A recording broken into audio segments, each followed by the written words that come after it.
So, topic for this morning session is called multi-threaded programming, and I will explain you what thread is, how it relates to other computing concepts, why you need concurrent programming and when you don't need it, what is life cycle of thread, how you may need to interact with threads, what are different kind of multi-threaded programming difficulties or caveats, and performance issues.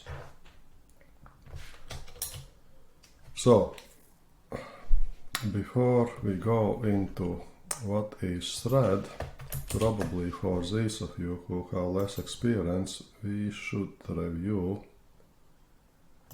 what is concurrent execution in general. And if you know something about computers, early computers always just have one single central processing unit, some, where could we put it, some random access memory and some persistent memory, let's say magnetic drive or hard disk.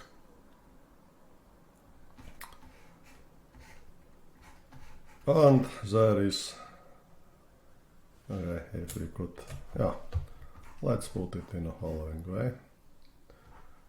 And then there are data flows between all these. And when you execute something, you execute only one single instruction at a time. And if you have sequence of instructions, you execute one single, let's say, thread of execution at a time. And initial computers even didn't have operating systems, so they loaded from persistent memory into random access memory some particular application, and then just executed it till it finished. But when computers become more powerful and more different applications were developed, of course you find out that many applications need to do the same things, like reading something from persistent memory, from hard disk, and doing input-output operations. So somewhere here are these many terminals with keyboards, which are also, initially it was just one. So with computers which run operating systems and which were real computers, they started to support this concurrent execution. But how this concurrent execution happens in just single processor? It doesn't happen at all. Because what you call as a parallel concurrent execution is actually sharing of execution time. And if you have here several users with several terminals, let's say 1, 2, and 3, what is actually happening is that user 1 has some time slot for execution, so here let's say is load. And if computer doesn't have anything much to do, it just does some internal loop to check for new tasks happening, etc. So it's idle or idle, how it's in proper American English, don't know. And then if you have something to do from time to time, this computer may do, let's say this is second user and this is third user, execute some activities for each particular user, and switch between these happens in many times in a second. Usual switch time for older computers was few milliseconds. I think that for modern computers this switch time is a few nanoseconds. or maybe a few hundreds of nanoseconds.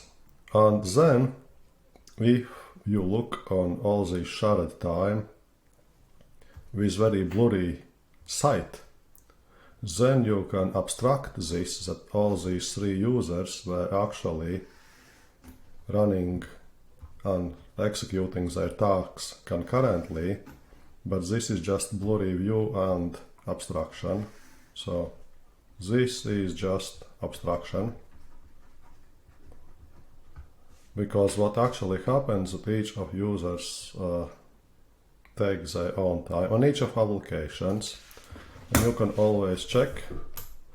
And what is where is difference now? Difference now is that instead of one single CPU, even in your mobile devices, you usually have something like 2 or 4 processors. So you have more of them, you have more of random access memory, more of persistent memory. But if you think that 2 or 4 or even 8 processors is much or many, then you need to rethink these things, because as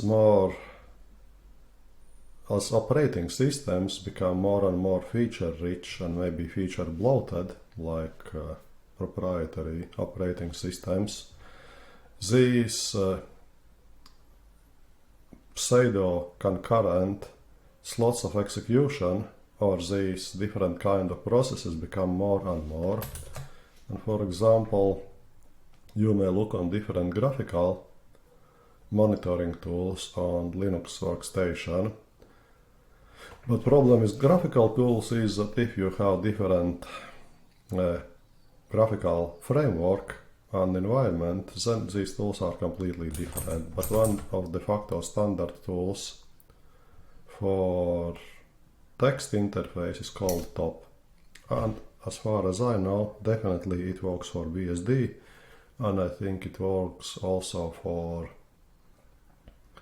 MacOS as well, because in general MacOS has everything what BSD Unix has. And here we see in real time how many things are happening pseudo concurrently. And if I press 1, I can see all my 4 processors status for them as well. This is percent of user time, this is percent of system time, that means mostly operating system itself. This is processes with nice priority, which are running when nothing else to do. This is idle time. This is waiting time for external slow devices, mostly that is either disk or network. These are high priority processes or time. This is no idea what, and this is stolen time. Stolen time might happen if your system runs inside virtual machine and host considers that this virtual machine is using too much of resources, then some of time actually may be stolen, so that means virtual machine is not running for some time at all. And here is list of top processes by their CPU time, shared time in general. And another command is print status ps.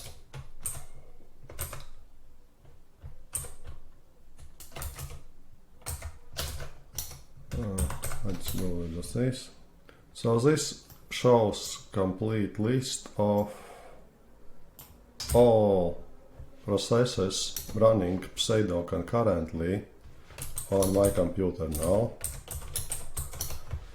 And currently my computer has 265 processes running, and if I have only 4 processors on my physical computer, that means approximately 60 different processes are competing for their time share for execution for each of these 4 processors. So nothing has happened much, because even though in our hardware we have more physical processors which allows to do concurrent execution, number of these processes which are executing is still usually much bigger than number of processors. So that means what we think as a concurrent execution is pseudo-concurrent execution when we do not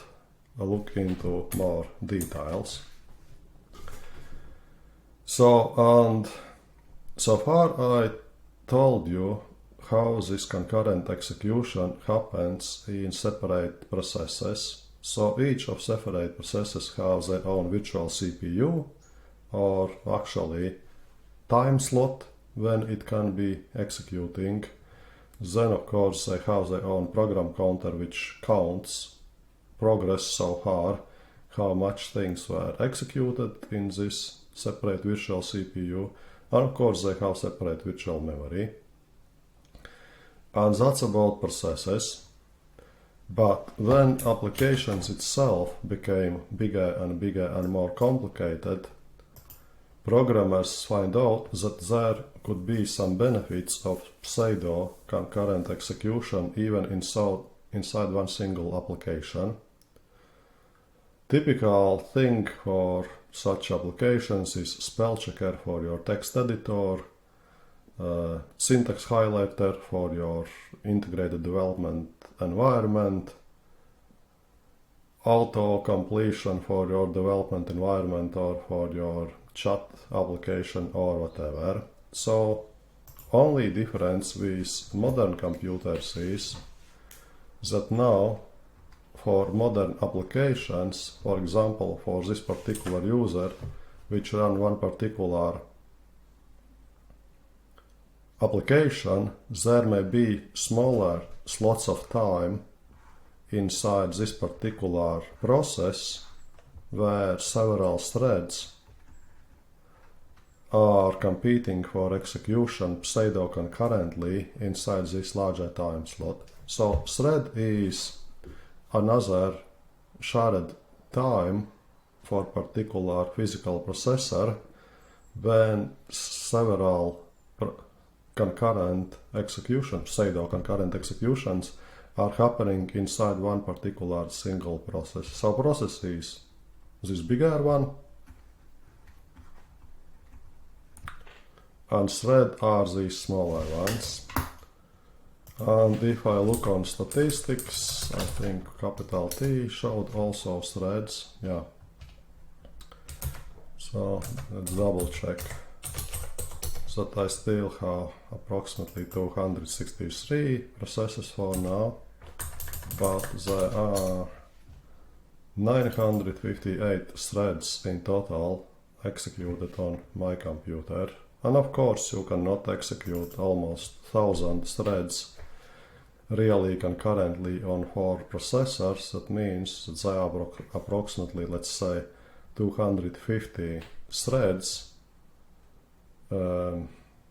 sharing their time for pseudo-concurrent execution on my system. And here we can see which particular applications are quite multi-threaded.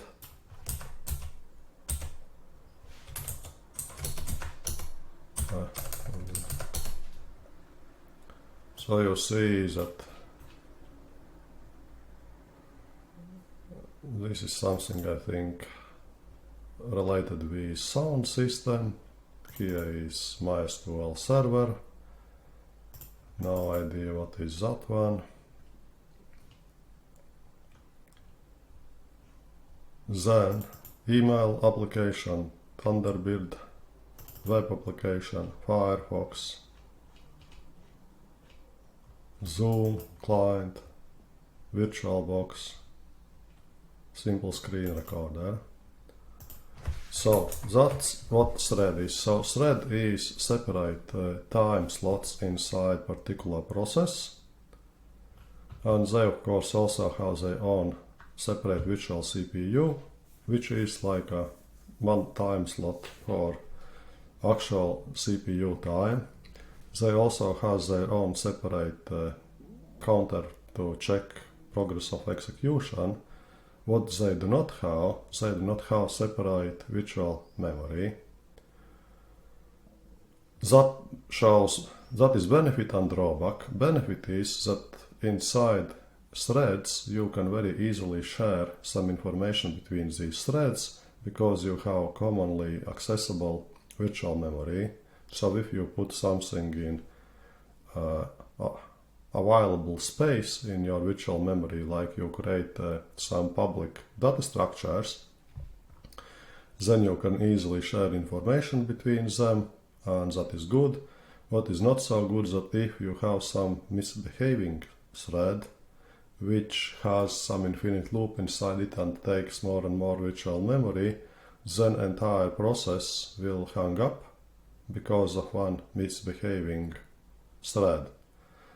For processes, this is much more robust thing. If there is some misbehaving process, then usually operating system can handle it and it can kill this particular process because it doesn't, in most of cases when you don't have some security bugs and security issues, it do not affect memory of other processes executing on your computer, so you can monitor it and you can kill it properly.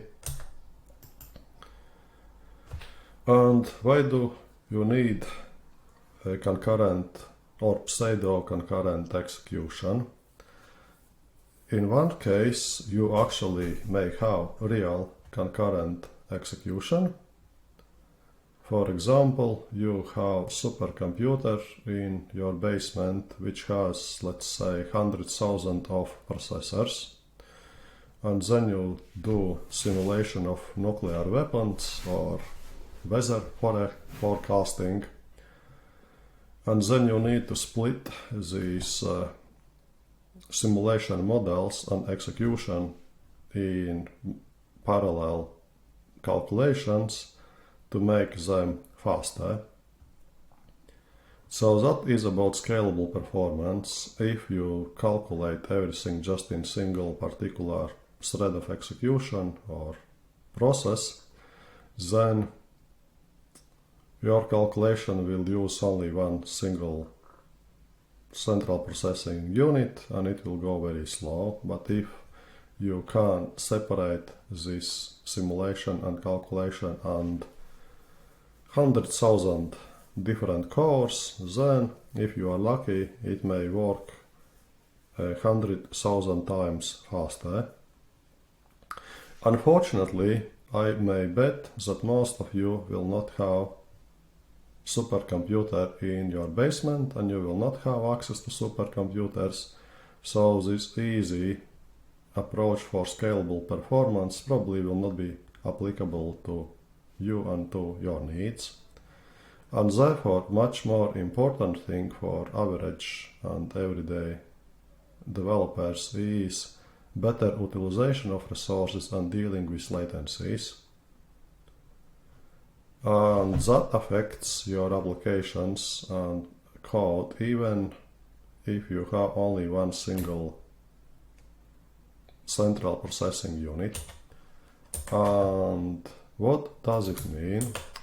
It means following thing, that let's say you develop some kind of concurrent, which actually means pseudo-concurrent application. Let's say that is web application on web server. So here would be lifeline of your server. And this means actually lifeline of its single central processing unit. And until nobody uses this server, it is just idling. So this line means it's idle, nothing happens. And then there may be a bunch of clients.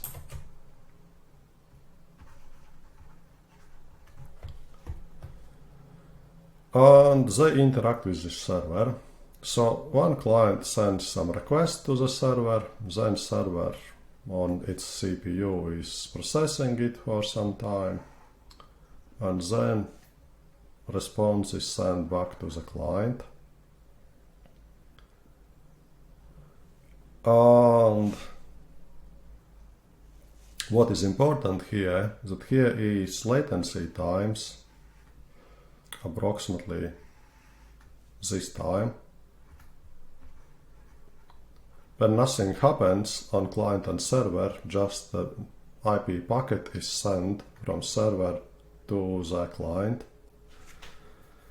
And if there would be just one single thread of execution on this server, and some other client is connecting to it, then probably this client could be start handling it when entire interaction from this client is finished, and maybe you need to do more round trips here, some execution time, response, somewhere here maybe you are finished. But if you create these pseudo-concurrent times of execution, you see that particular execution for particular client is mostly idling, doing nothing, because when it receives this request and handles it, it takes only one short amount of time. And that means that if you have some other clients and then can send these requests concurrently, if you create separate thread of execution, when this other thread is sleeping, your server still can handle these requests quite nicely, because these times do not overlap. When this server need to handle something with some other client. And that means that if you add concurrent threads of execution to handle one particular user here, until you have idle time for this particular server, and you can add more and more time slots for it, then you can handle more and more concurrent clients, which by themselves are quite slow, just to process other clients here as well.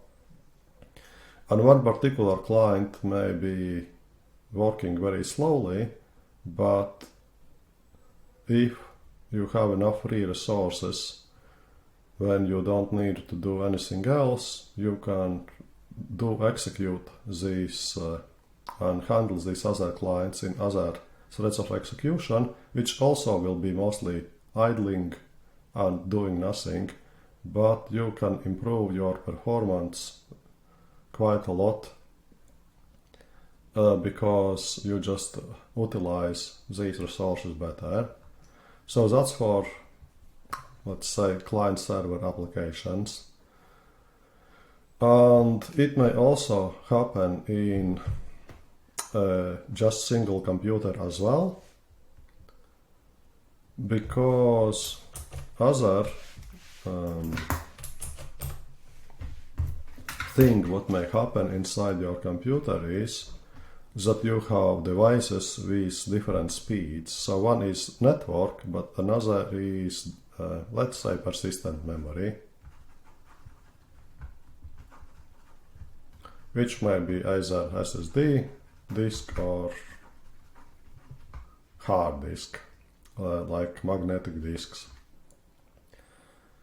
And so here is lifeline of this persistent memory or disk, and here is lifeline of your application. And if disk is slow, and for each particular request to read something takes some time, like right here, then if you do this synchronously, you wait for this disk to finish its operations, then your application is doing nothing for some amount of time, and usually these are some fractions of seconds. That means tens of milliseconds, hundreds of milliseconds. And if you think that this is not much, remember that if you need just to write one single byte and you need to wait, let's say, 100 milliseconds, then you will be able to write only 10 bytes in a second, because 1000 millisecond is 1 second, and if it's only 10 milliseconds, then you will be able to write 100 bytes per second. If it's 1 millisecond, then you will be able to write 1000 bytes in a second. And neither of these speeds are pretty good.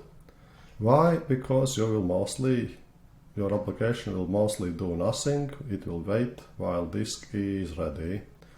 And therefore what you can do, you either do asynchronous calls, you say write it to disk and you continue, which is actually another approach of concurrent execution, because here disk is working concurrently and your application is working concurrently. Or you create several concurrent threads which are doing some calculations here. Each of them are sleeping for some particular time, but after that you can execute something else. And of course I told you already that you need to do buffering for this as well, to collect these data in larger chunks, because latency doesn't change. It always some fractions of a second, like say few milliseconds, few tenths or few hundreds of milliseconds.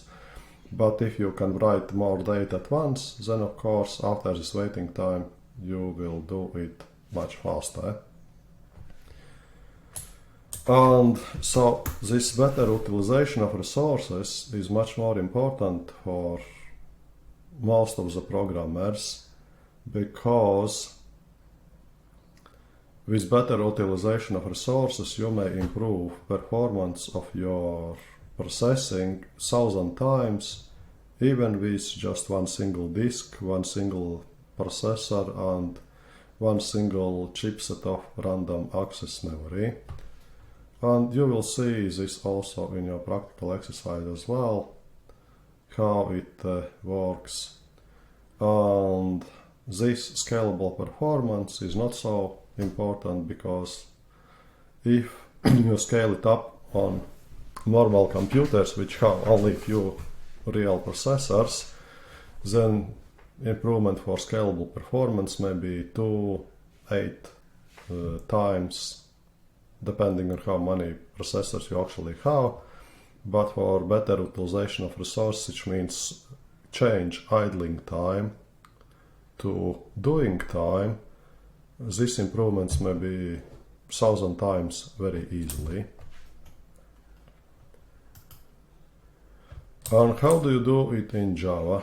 You do in Java in two different ways. Easiest one is to extend thread class.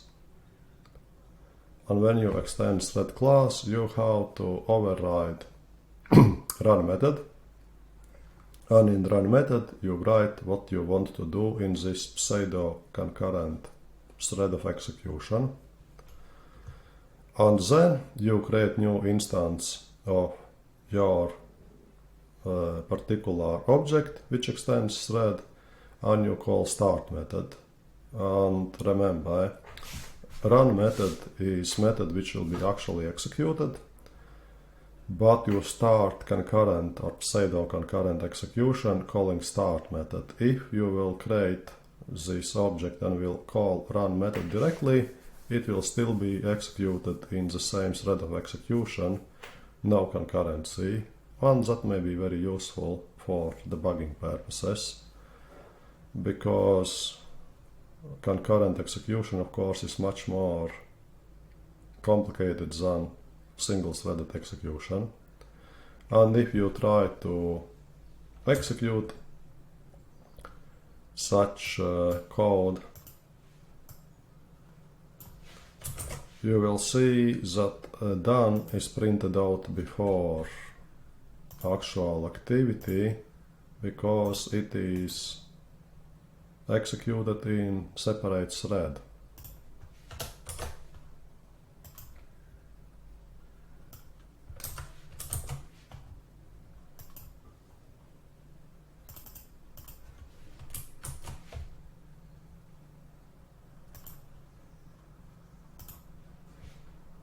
So you see that this is printed out first, and then hello from thread is executed after that, because here is sleeping for 10 milliseconds. But if we call run directly, then of course we first execute run method, and then we execute system.println done method here. And if you another option is that you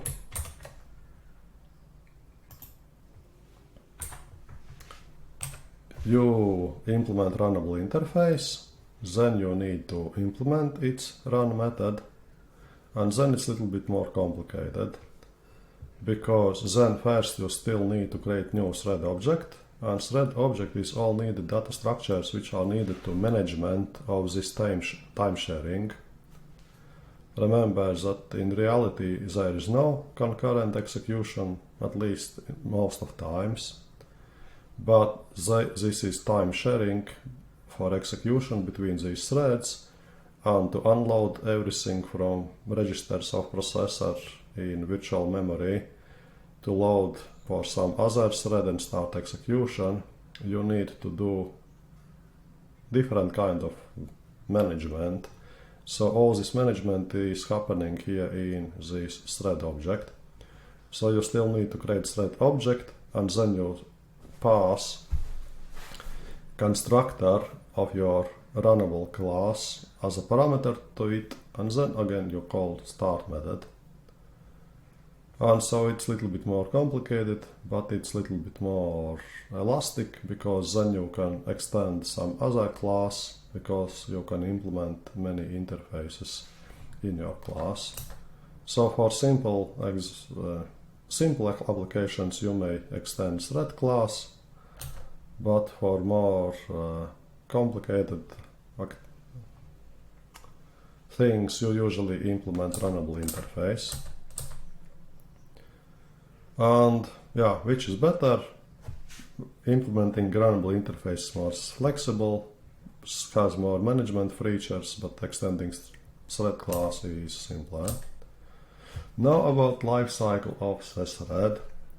First, there are many, probably everybody of you know what Murphy's Law is, but there are some other anecdotal stories which are different kind of extensions of Murphy's Law. And extension of Murphy's Law for concurrent programming and execution sounds something like this.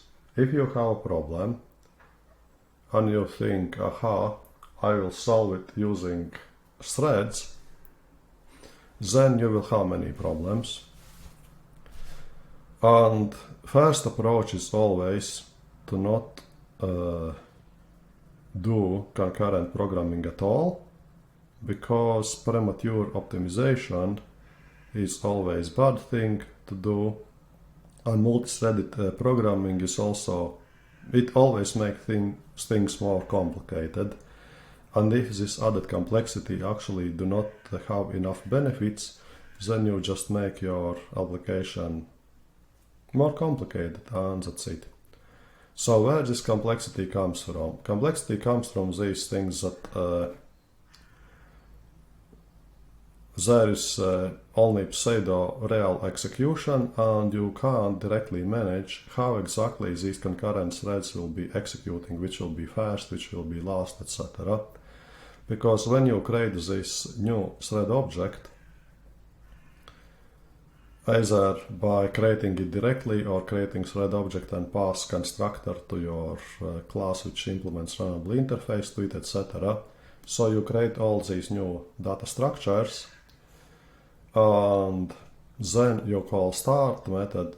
Execution actually do not start immediately. What is actually happening, this particular data structure, this thread of execution, changes state to runnable state. It is ready to be run, but it's not run immediately. Why? Because there may be many other threads still waiting for this pseudo concurrent execution. remember, in simplest scenario, you just have one single CPU. But if you have, let's say, 1,000 threads, what is actually happening is, and of course, if it's running on concurrent operating system, you still have shared time for your particular application as well, because somewhere here operating system takes care about itself and other applications. So all your 100 threads somehow need to share time here, and you don't know which thread will be first, which will be last. So that is up to your scheduler of Java, operating system and other things. So you have these 100 threads waiting for execution, and when they are start executing, some of these threads will be executed first, some of them will be executed later. So if there is no waiting queue for these threads for execution, then it is just added to this queue, and after some time system scheduler see, oh, this thread should be executed, it takes it and it executes. If it doesn't have any infinite loops, anything else funny, then it's executed and it's terminated, and then all these data structures are collected by garbage collector. There may be some loops inside this thread. One of these things is like you create a clock in your application which updates seconds. And second, for modern computers is quite large time, because cycle for processors is in size of nanoseconds. So it has quite a lot of time between updating your second number between them. Then it can go to the sleeping. So it executes and then goes voluntarily to sleep for some particular time, let's say approximately 1 second. So then here there may be many sleeping threads which does nothing, and when times come, operating system sees, and this system scheduler in Java as well, but it interacts with operating system quite highly. So it wakes up this particular thread, and waking up means that it changes its state for sleeping, doing nothing, to runnable state again. And then it runs something like update your second number, and then goes to sleep again. Or other thing may be you do something in cycles and loops, and you interact with slow device. Your thread is runnable, it runs, like writes something on hard disk or SSD disk or whatever, or in network, and then it just waits, because it does a synchronous call while it is done. So again, network or disk is busy, processor is not busy, this particular thread is put on site in virtual memory and it's not executing, and when network or disk signals the operating system it's ready, it's done, then this particular thread is put to runnable state again, and it can do something else. And in top, this is shown as a waiting time.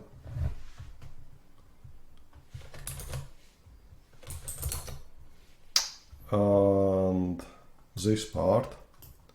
But if it's something is sleeping, then these are these idling times, when in this case these are processes, not threads, when they are just sleeping and are waken up after some timeout to continue this execution.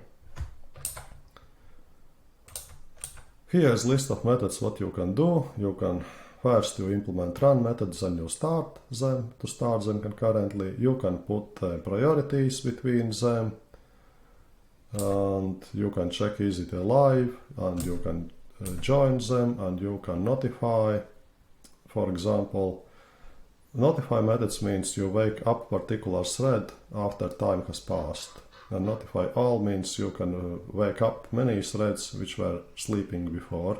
And sleeping means They are doing nothing. They are inside virtual memory, but processor is not executing any part of instructions for these particular threads. So processor is either idle, doing nothing, or doing something else.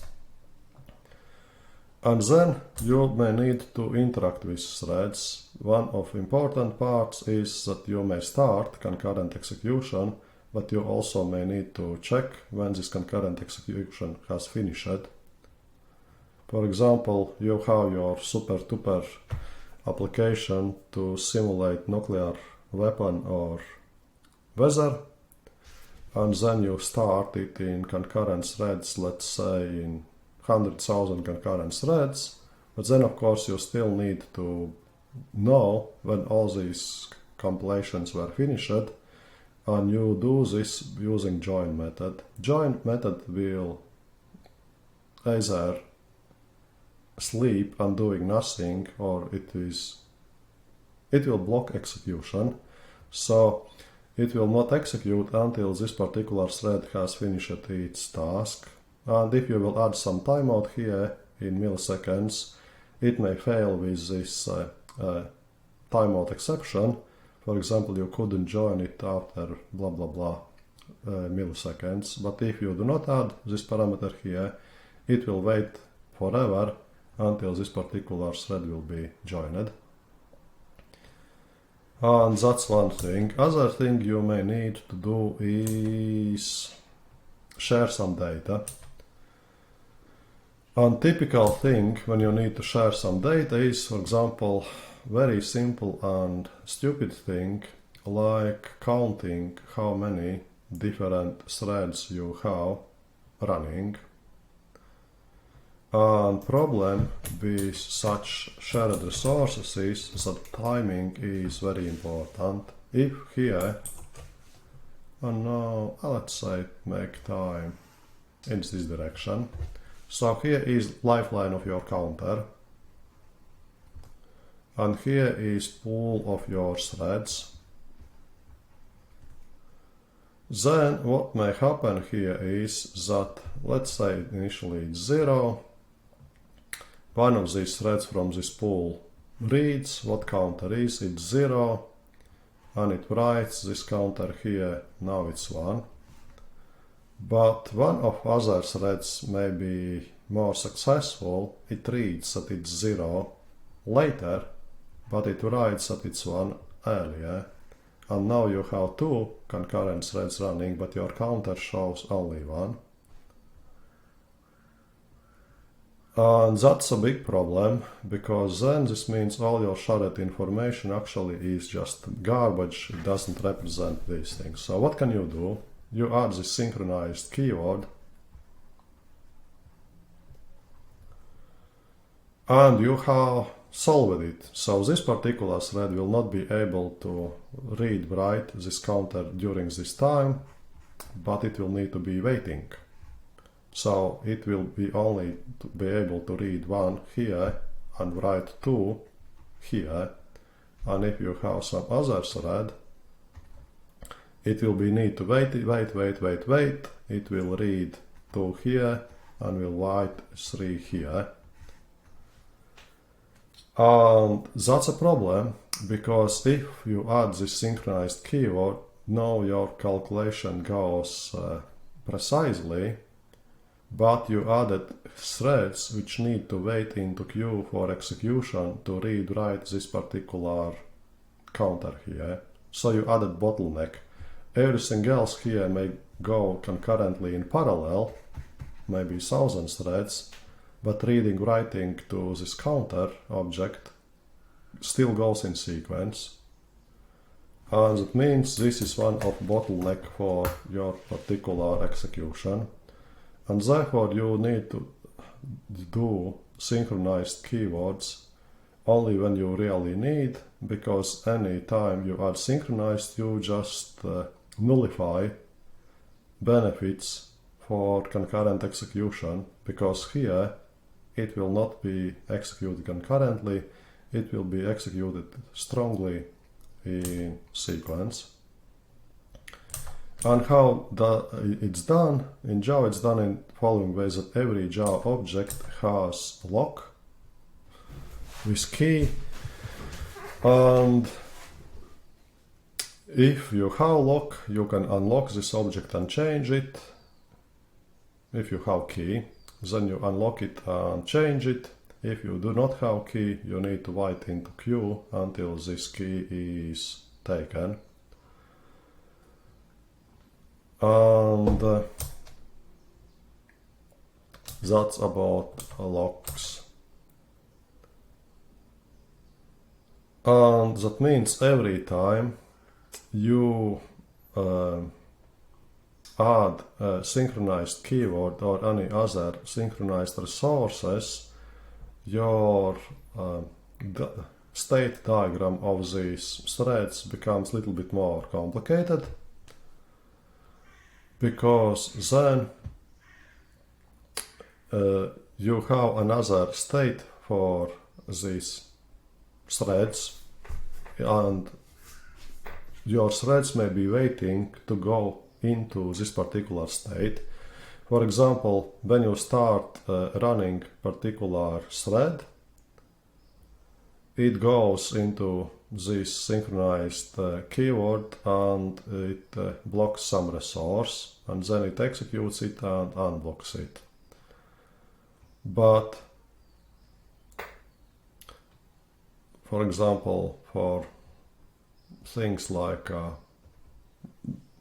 for example, where there is only one thing, like one disk, one network or whatever. And other thing is, for example, you add the synchronized keyword, then again, only one thread may go to this state and back to that state. This means if you have many concurrent threads which needs to wait for this, you just add more and more threads waiting into queue with this particular state. And so it may not be happening fast at all. And then you may have even situations where nothing happens, even your own particular thread got particular key for this lock. And typical example is when you need two different resources involved in interaction. Typical example here is that you need to transfer money from one account to another account. So here you have account 1 Lifeline, and here you have account 2 Lifeline, and here you have pools of these threads which try to interact with these accounts. And let's say you have 100 euros or dollars at balance here and 100 here, and one thread may do following thing.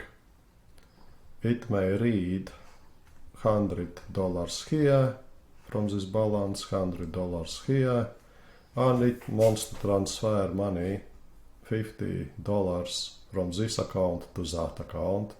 So it writes somewhere here $50, and somewhere here it writes balance 150. And this thread has finished its execution. But without synchronization, it may happen that there is some other thread. So far everything goes similarly. It reads 100 here, reads from 100 from this account. It transfers money, let's say the same direction. So it writes something like this, 150 for this account, and let's say 50 for that account. In this case, nothing happened. This transaction went to nothing. But if we would do it something like this, for example, it walks in different direction, so it writes, let's say 100 here and 50 here in this order. Then at this end you see that you created money out of nothing. So you have 150 in this account, and 150 in that account.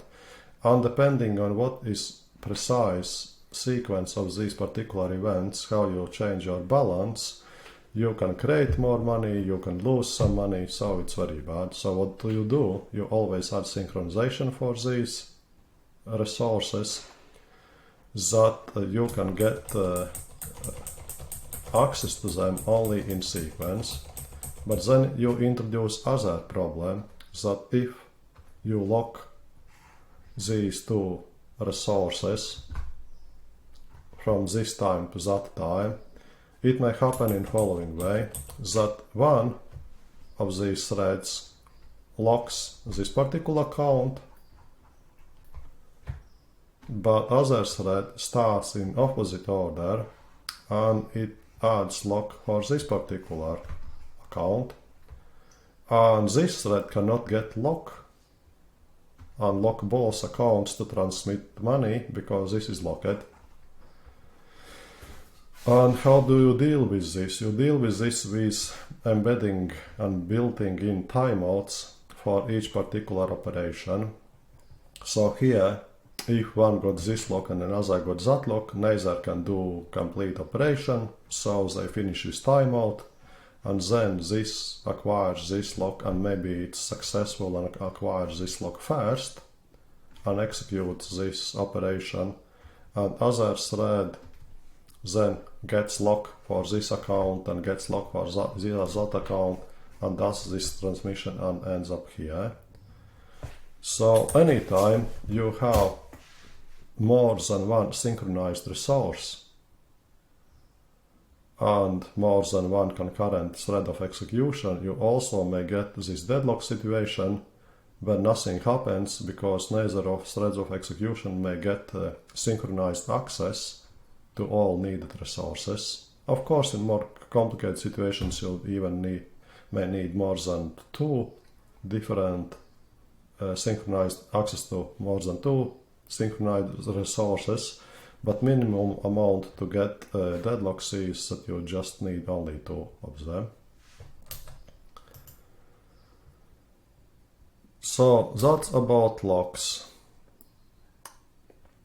And what I told here was description of so-called pessimistic locking for busy systems, because if you use this pessimistic locking, what I described here, problem is that nothing happens until timeout, and that means it may be actually very slow because timeouts may be long, and then most of databases particularly use so-called optimistic locking when instead of hard locks to get access, they do something like this, that they write read balance for both accounts, let's say 100 here, 100 here, then they do this calculation and writes like 50 here, 150 here, but immediately before that they also check is this balance 100 here and 100 here still.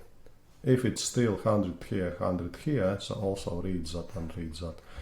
Then it thinks that nothing bad happened during this and it finishes this particular task. In databases and management systems, these are called transactions. So you start your activity here and end up here. And so that's good thing that you do not need to deal and wait and doing nothing. What is not so good is that if you have this deadlock situation, you have no busy things. So here one particular thread is busy, but if something was changed during this time, there is another busy thread competing with this, and now your system is not idling doing nothing, but it's actually doing busy work and still nothing happens.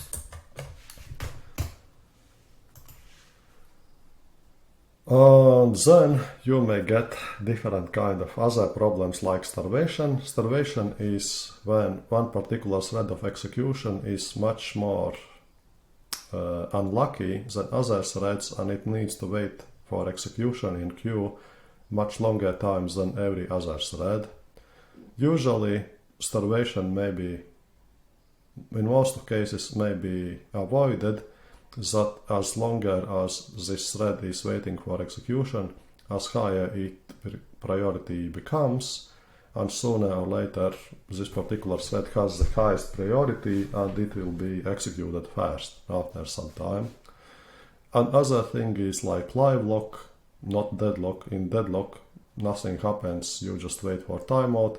For live lock, like in optimistic locking, you still may be handling and releasing your keys to access to synchronized resources, but still nothing happens because you can't successfully finish your particular application. So live lock in the real world would be two people in narrow corridor can't get by to each other, because when one guy moves to his left, other guy moves to his right. When first guy moves to his right, other guy moves to his left, so they can't go by each other. And similarly, so this may happen also in information systems. And now a reminder about this synchronization and improved performance. Every time you add synchronized resource, you add this bottleneck where something will happen in sequence, not concurrently. And these bottlenecks are very important because they limit your total performance. For example, if you have one synchronized resource and your thread needs to wait approximately 50% of time in synchronized mode, then lifeline of many concurrent threads may look like this. One thread takes this synchronized resource, spends in this mode and do some activities 50% time, and then 50% time it still can run concurrently. And if it does it some kind of loop, lifeline of this thread would be here. So here it's async mode.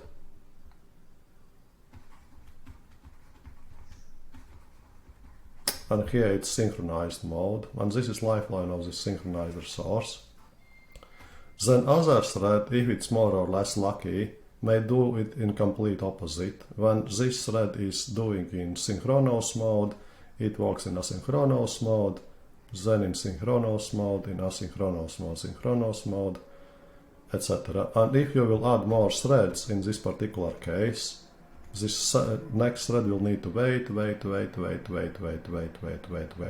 oba, and now it can go into synchronous mode to execute it.